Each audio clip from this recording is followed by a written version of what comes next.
Let's talk about UFC Fight Night Vegas 98. I am a little ill right now, so apologies for the sounding of my voice. Stuffed up, not feeling great. Haven't been feeling great for a couple weeks, but in terms of confidence, I'm full of it right now because I went 11-1 on the card last night, bringing my overall record to 259 and 155. Cleaned house. The only thing I got wrong was the Brad Tavares fight. I picked Tavares as an underdog, and Jung Young Park ended up winning by split decision. Never get those robberies in my favor, but Jung Young Park clearly won that fight. I can't believe a judge gave it to Brad Tavares, and I picked Brad Tavares, and I had a parlay riding on Brad Tavares. Is what it is, but let's get into this. I cleaned fucking house on the card. I won a ton of money, and go figure, because I didn't post my picks. I didn't post my bets. Just kept betting as the fights came on, and guess what? I did great. So that's just how shit goes. I can't post bets because if I do, they lose. I'm sorry. Just follow my picks and predictions because those will be the ones that win you money, hopefully. But let's get right into it. Clayton Carpenter versus Lucas Rocha. I really think Clayton Carpenter is pretty good, man. I think his timing on his takedowns is very good. I think he does a good job of not staying in one position. He's looking to always advance to get better control or to get just a better position overall to land some ground and pound, to try for submissions. And that was the story of this fight. Lucas Rocha would throw pretty crazy. Clayton Carpenter would stay pretty calm with his strikes, land a couple of his own. Lucas Rocha would land a couple that he throws really hard with everything he has, and he's just shown the ability to get taken down, and Clayton Carpenter did take him down, and when Rocha went down, he wasn't able to really get back to his feet or at least advance to a spot where he wasn't in danger. Clayton Carpenter looked good in this fight, man. I think this kid's a legit prospect, and I start 1-0 on the card with Clayton Carpenter. Good win. I like Lucas Rocha's fight style, but he's got to work on that takedown defense, but he's young. He will. Clayton Carpenter, keep doing what you're doing because that was a really good performance. Moving on, Cody Haddon versus Dan Argueta. This fight went pretty similarly as to how I thought, except I thought Cody Haddon was going to get the submission. We saw relentless takedown attempts from Dan Argueta. Shot 24 of them, landed 4, exactly what we thought. He was going to do a lot of this holding against the cage and then trying to pull the feet out and go under. The thing with Dan Argueta, though, he is relentless with it, so I got some respect. I don't love seeing him just shoot all the time and not have technique in his strikes, but he was throwing punches, which is the kind of thing that we don't see with a lot of grapplers nowadays. But Dan Argueta would throw punches to get his takedowns going or to at least get in range to shoot. Cody Haddon was game, though. He had good takedown defense, very good takedown defense, and then had moments where if he went to the ground, he would make transitions to get himself in dominant position. He ended up taking the back of Dan Argueta in round 2. And I thought he was going to get the submission at that point, but he just didn't. I thought there was also a chance that he would get a guillotine off of a bad takedown attempt from Dan Argueta. But it looked like Dan Argueta kind of knew when his last fight against Gene Matsumoto, I think it was 2 fights ago now, when he was just relentlessly shooting takedowns, he got caught in a guillotine, and I think he learned from that. So it's good to see the improvement there, but I just think Cody Haddon's really, really good. I think he was much better on the feet. I think he did a really good job in his transitions and just fighting the fight that he needed to make sure he beat Dan Argueta in not the most boring fashion. So, good win from Cody Haddon. We go 2-0 on the card. Julia Pilastri versus Corey McKenna. What are the judges doing, bro? How can you have a 30-27 for Pilastri and then a 29-28 for McKenna? I think Pilastri won this fight 29-28, could have been 30-27. I think it was closer to 30-27 Pilastri than it was 29-28 McKenna. But you know the deal. The judges have this shit going on with DraftKings where they're like, well, we have the 3.5 line on a lot of these fights, so you're going to see a lot of janky scorecards where they want someone to cover the 3.5 line. You know, and if you don't know, the way the lines work in DraftKings, when you see the fight, minus 3.5 is the amount of points differential between the judges. So you have 29-28, that's -1 for Pilastri. 29-28 towards McKenna, that makes it even. Then 30-27, that's 3 points to Pilastri. So -3 would have hit, -3.5 wouldn't have hit. Most people will pick -3.5 because they think that the fighter will win better than 29-28 on every scorecard. So they think it can be 29-28, 29-28, 30-27 for the winner, and then it's all to the same fighter, and that will hit. But I don't know, man. I think the judges got some shit working on with DraftKings that are trying to take people's money. Pilastri won this fight clearly. So much better on the feet, so much more violent, did more damage. Corey McKenna just didn't really look too great, but yeah, it is what it is. This is pretty low-level fight, but at the end of the day, Pilastre kind of made it fun. I like the way she actually goes in there to fight and throw, so she won the fight fair and square to me. Should have been unanimous decision, but she won a split because this is what the judges do. Moving on. Good card so far, and I got that one right too. Junior Tafa, Sean Sharaf. I was a little nervous for part of this fight. Sean Sharaf was landing good, and Junior Tafa was gassing out bad. I don't know how Junior Tafa gasses out like this when he knows he has fights coming up. He's had the fight on notice for like a week and a half, almost 2 weeks now, and Sean Sharaf had it on a couple hours or like a couple days notice. He had Strickland in the corner, but Sean Sharaf really brought the fight to him. He spit down on the mouthpiece and would throw hands. Junior Tafa was throwing hands as well, throwing good kicks. But this was just a classic, no-technique, heavyweight slugfest, and it was really fun to watch. Both guys exhausted halfway through round one, though. So we saw a lot of gas in the tank gone after halfway through round one. But Junior Tafa ends up getting it done. He was landing a lot of those punches where Sean Sharaf was covering up.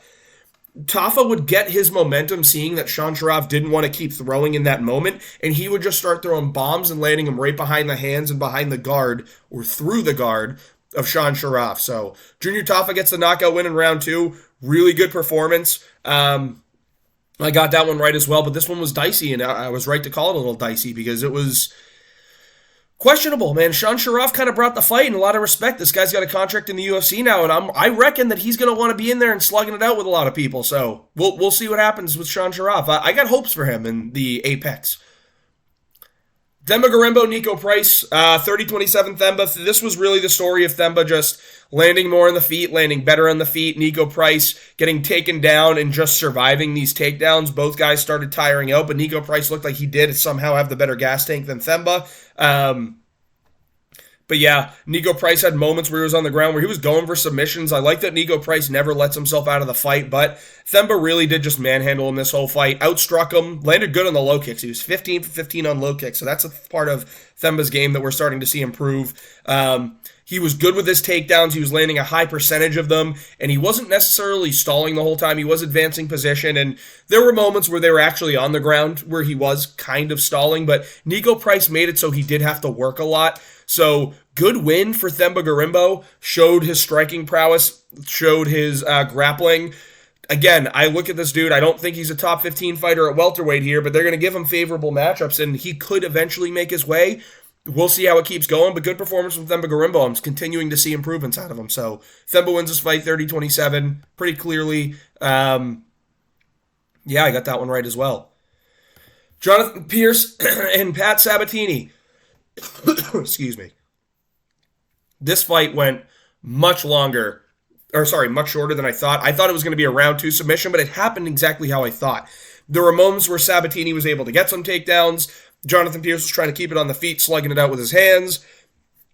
Pat Sabatini would make transitions and end up sitting on the back of Jonathan Martinez, and I believe I talked about that in my predictions video where he would just... Jonathan Martinez would be standing, Pat Sabatini would sit on the back and threaten with the choke the whole time, and that's eventually what happened. Jonathan Pierce... Have I been saying Martinez? I mean Jonathan Pierce, JSP, he couldn't get Pat Sabatini off his back. He would land shots too, like punches, elbows, things like that. Nothing of significant damage. And Pat Sabatini was just able to work his way to the choke, got the squeeze, and got it in. Good performance from Sabatini, very impressive. Really, really good grappler, man. I think this guy has a lot of question marks with his striking, but his grappling's really, really good. Let's see how far it can take him. Usually just jiu-jitsu guys and top pressure guys aren't making it that far in the sport, but I think if he works on his hands a little bit more, works on his striking, he could be something one day. So Pat Sabatini, really good performance by submission, got that underdog pick right. So I was dead wrong on this one now. I picked Ramazan Temirov, but I said it was going to be dicey and CJ Vergara was going to make this a scrap. He didn't. He literally didn't. He just ran away from Ramazan Temirov the whole time. Temirov throws everything that he has in his shots, and I really do like to see that. Didn't go for any takedowns, just blasted one good low kick, and then was just headhunting the whole time, throwing really good, powerful shots up top, knocked down CJ Vergara bad. Vergara got up, started wobbling around, got knocked down again, and then got up, and Temirov just kept chasing him down and ended up knocking him down and knocking him out. Really good performance from Temirov. Absolute monster. Just spent 2 minutes literally hunting CJ Vergara around the cage. What a performance. CJ Vergara might get cut. He didn't look like he was able to do anything to Ramazan Tamarov. But what a performance from Tamarov, man. Really, really good. Got this one right as well. He just slaughtered Vergara, man. He's got a lot of power. And these Uzbekistan guys, I look and I say, I bet on Vergara because I'm like, the line is crazy. I'm going to take him to ride out a decision here or a late round knockout. So I sprinkled a little money on that thinking, these Uzbekistani guys, the people that they fight are all 0-1, 0-2, 1-2, 1-3. Like, their records are awful. So I always, like, tread with caution before betting on them. But this guy came out and proved it. Like, he went in there and he put it on CJ Vergara. A lot of respect, great performance from Tamarov. D-Rod and Alex Morono. This went pretty similarly to how I thought as well. I was talking about how it was going to be tricky in the first round with Alex Morono being able to be awkward enough where he's going to land. Again, 29-28 to Morono is ridiculous. Round 2 is clear D-Rod. Round 3 is clear D-Rod. I don't know what Sal D'Amato's doing, and I think it was Sal D'Amato again on this scorecard. The same way that I believe... Oh my God, what a bad voice crack. Don't tell anyone about that. Same way I believe it was Sal D'Amato that scored a fight for Corey McKenna. He had a scorecard for Alex Morono. That's ridiculous. Round 1, Alex Morono did much better, was landing powerful overhands, was very, very awkward, landing the jab, landing more volume. Round 2 comes around, D-Rod starts to dial in his range, understand the movements of Alex Morono, and he starts piecing up Alex Morono. He starts throwing combinations together, jab, jab, 2, landing a jab to the body and throwing the hook upstairs. He's no longer staying in the pocket. That was one of the big things where D-Rod would like throw a shot and just be flat-footed and stand there in the pocket, and Morono would have a chance to land that overhand, which he was doing in round 1. But in round 2 and 3, D-Rod was doing a much better job of throwing his strikes and getting out of range and making Morono miss, because he knew that it was just that overhand coming, and he would time it, duck it, land a body shot, get out of the way. Really good performance from D-Rod. He was starting to land the combinations. He was blasting good low kicks. I think it was a good performance from D-Rod, man. In 2 and 3, he looked much better. Now, I don't think D-Rod is this world-beating stud that a lot of people seem to think he is because he's heavily tatted and he's got a boxing style. But listen, he's going to beat the guys like Alex Morono when he's coming in a little bit better shape, has better cardio, and just has better pure boxing. If he's able to stuff those takedowns, which Morono really only tried one, I think that could have been an easier path to victory for him because I know his jiu-jitsu is really good. But yeah, D-Rod just did enough to win this fight for me. 2 and 3, he won very clearly. Really good performance, not really good performance. We've seen better, but he got it done. He got the win over Alex Morono, and Sal D'Amato doesn't know how to judge fucking fights. It's crazy. Grant Dawson. Yeah, dude, he just bullied Rafa Garcia. Goated post-fight moment, too. Let's see if I can find it. We're going to find it, but as we're doing this, guys, as I'm looking for the post-fight interview that I want to show you, just to talk about what Grant Dawson did, is he came in as a big favorite. Everyone's like, he's going to go to decision. It's Grant Dawson. He's going to sniff crotch, not land damage. Not what he did. Showed tremendous improvements in being able to pass the guard, get into a dominant position, land good ground and pound, threaten with submissions, even though he didn't really threaten with submissions, but he got to points where Rafa Garcia was like, there are submissions able to be done from here. Grant Dawson can submit me. I'm going to be aware of them. And that was opening up the ground strikes for Grant Dawson. He wasn't looking great on the feet. Like, he had moments where he was throwing some good kicks and stuff like that. Excuse me. Grant Dawson's boxing is a little sus. And it does seem like he is a little chinny. No, he got knocked out by Bobby Green on a very good, clean shot, but there were moments where Rafa Garcia was tagging him, and I went, ooh, I don't like the reactions from Grant Dawson. But he did what he does best. He shot the takedowns, relentless, got him. He got one takedown each round and never gave up the dominant position. And then he started landing really good ground and pound. Good elbows, good punches from the guard. Just looked really good in this fight. His grappling prowess was impeccable. One of the better grapplers in this division, I truly believe. And he did Listen, when he had the Joe Solecki fight, we're all sitting there. This fight is stupid. It's boring. He's not landing any damage. It looks like he saw what happened in that, saw the reaction from the fans in that fight, came into this fight and said, I'm going to lay damage, I'm going to get my opponent out of here, and he damn sure did. I think it's time we start talking about Grant Dawson possibly getting back into the rankings here. I'm ready to give him a rankings fight, and you know what? When you get rankings fight, it's because you do really, really good things after the fight as well. You make moments of yourself in the octagon. Let's see what he did. Ladies and gentlemen, in comes official. Grant Dawson, that is having the most. So he starts talking about his wife. Hold on. I want to make sure you guys can see everything and it just doesn't look weird. I mean, that's fantastic. That's the kind of things that we want to see to help build stock for a fighter in the UFC, man. I mean, that was just awesome. Great post-fight interview moment, and after a great performance, too. So, there's nothing better that Grant Dawson could have done. He went out there, had a spectacular performance, looked entertaining and damaging in the grappling, and then puts on a show in the post-fight speech talking about his wife's dumpy. Love to see it, dude. Great performance from Grant Dawson. We're on the Grant Dawson chain. I'm curious to see who I want to match him up with. If I want to give him a top 15 opponent right now, or if there's one more fight that he competes with someone to get the top 15 spot, we'll keep looking at it. I'm going to be working on that a lot today while I'm watching football. But Grant Dawson, man, what a fucking performance. Got that one right as well, by the way. And Chidi and Njokuani, I got this one right. This fight was interesting because Jared Gooden showed how fucking terrible he is at fighting compared to the rest of the professionals in the UFC. I get it. He can beat my fucking ass. I understand that. But compared to the rest of the UFC welterweight roster, this guy looked fucking shit. No fight IQ. Was taunting and standing in Chidi and Njokuani's face after the first round he didn't just get his ass beat for 5 minutes. This whole fight was Chidi and Njokuani looking much better at range, Jared Gordon trying to initiate the clinch, Chidi reversing it, pushing him against the cage, and working his tie clinch very well. Landed a ton of really good knees to the body that was having Jared Gooden wincing and looked like it was hurting him really bad. Then he would throw really good, inside elbows. Dude, my chest is so fucking sore from lifting that doing that hurt a lot. You would just throw those inside elbows when they were in the clinch like that, and then he would separate, throw a big one off the break, land a combination, end it with a high kick, and Gooden would go right back to the grappling, and Chidi would go right back to pushing him against the fence and working the tie clinch. That was the story of this fight. Chidi and Njokuani beat his ass with a tie clinch the entire time. Really good performance. 47 shots to the body. I can tell you right now, 45 of them were brutal tie knees. So great performance from Chidi and Njokuani. Looked very good. Takedown defense looked excellent. This guy was not getting held on the ground. He was able to get up every time. Very, very impressed from Chidi and Njokuani here. How old is Chidi? I feel like he's only 30. Oh, he's 35. Okay. We're running against the clock here, Chidi. All right, we're going to need some big stuff from you soon. But really good performance, and that was the that I can... All right, so I got that one right, too. Really good performance from Chidi and Njokuani. Just the tie clinch looked really good. The only fight I lost on this card, Jung Young Park won a split decision. It should have been unanimous, 29-28, very easy. Brad Tavares won the first round because he got the knockdown, but Jung Young Park ended up getting on his bike and just walking forward.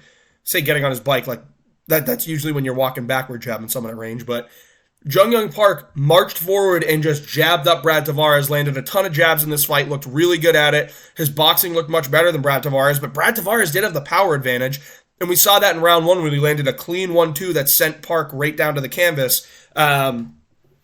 But Park didn't get discouraged by that. He got up, finished the round, lost it, but then rounds 2 and 3, he just outclassed Brad Tavares. Had moments where he was doing good work against the cage. Ended up getting Brad Tavares to the ground twice. Even though I scored this one takedown, the first takedown that Jung Young Park got scored for him, he got Tavares to the ground, and Tavares popped right back up. Jung Young Park never established control, so I don't rate that as a takedown. But I do think Jung Young Park won this fight. I think he won it with his hands. He just outboxed Brad Tavares.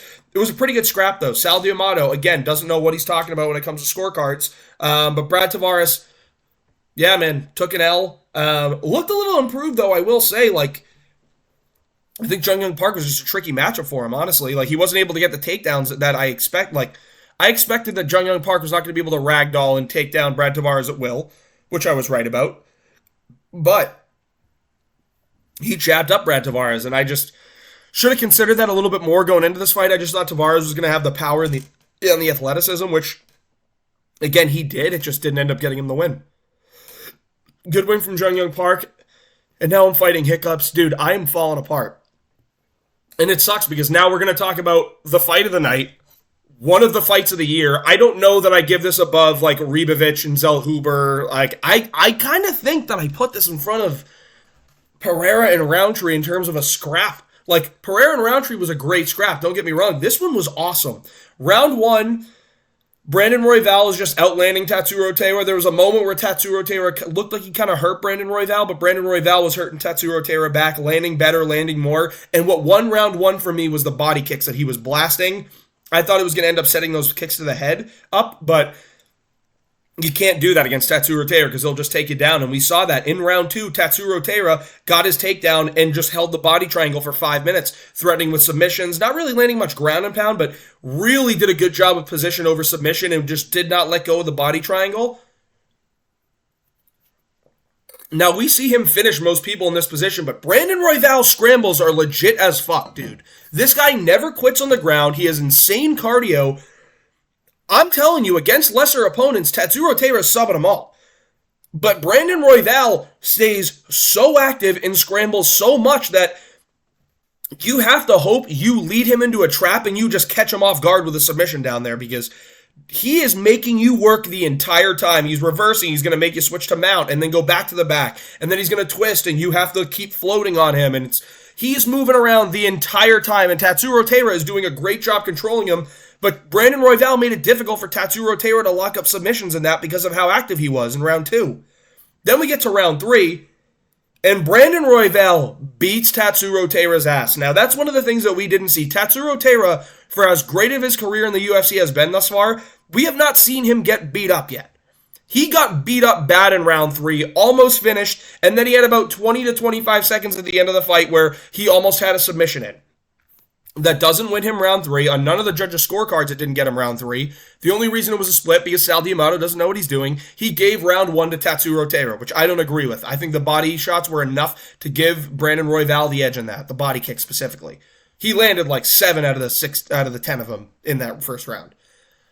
But Brandon Royval, man, just put on the pressure. The coach looked at him and said, dude, go beat this kid up. Like, you have him, go beat him up. Like, you saw what he's got on the ground for you. He doesn't have anything on the feet, and that's what he did. He would land the left hand, uppercut, start throwing combinations together, blast a low, actually not really blasting low kicks, but like, would blast a kick that would at least make Tatsuro Taira think about it. And then round four comes around, Tatsuro Taira does what he did in round two and just gets it to the ground.